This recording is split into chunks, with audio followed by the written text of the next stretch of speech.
যোগগুৰু স্বামী শ্ৰীমৎ শিৱানন্দ সৰস্বতীৰ দ্বাৰা নিৰ্দেশিত সহজ প্ৰণায়াম বিধি সহজ প্ৰণায়াম নম্বৰ 1। প্ৰথমতে এইদৰে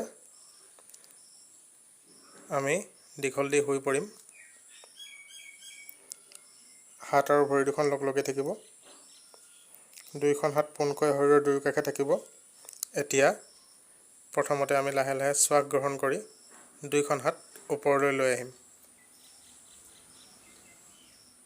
লাহে লাহে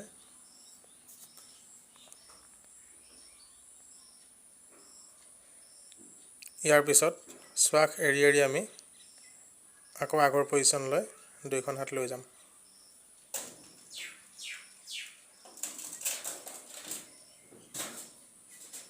ঠিক একেদৰে আকৌ এবাৰ এই ক্ৰিয়াটো কৰিম। উশাহ লৈ লৈ দুই হাত ওপৰলৈ উঠাম।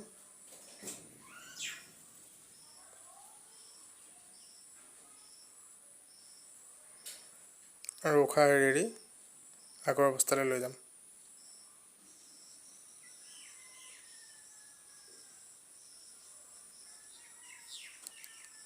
এবাৰ আমি ইয়াৰে দ্বিতীয় অভ্যাসটো কৰিম।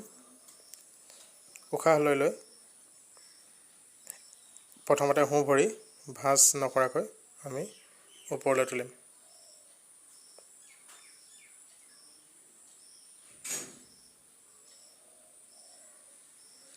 ইয়াৰ পিছত শ্বাস ত্যাগ কৰি কৰি ভৰি নমাই আকৌ আগৰ স্থানলৈ লৈ যাম।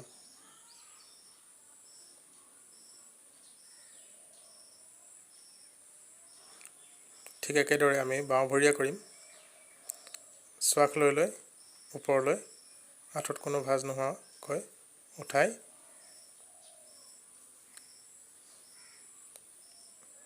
আগৰ স্থানলৈ পুনৰ উশাহ এৰি লৈ যাম।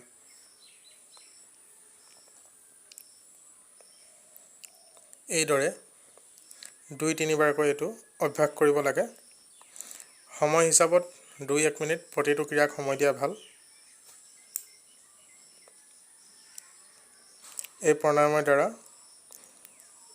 হৃদযন্ত্ৰ আৰু আমাৰ হাওঁফাওৰ সবল হয়।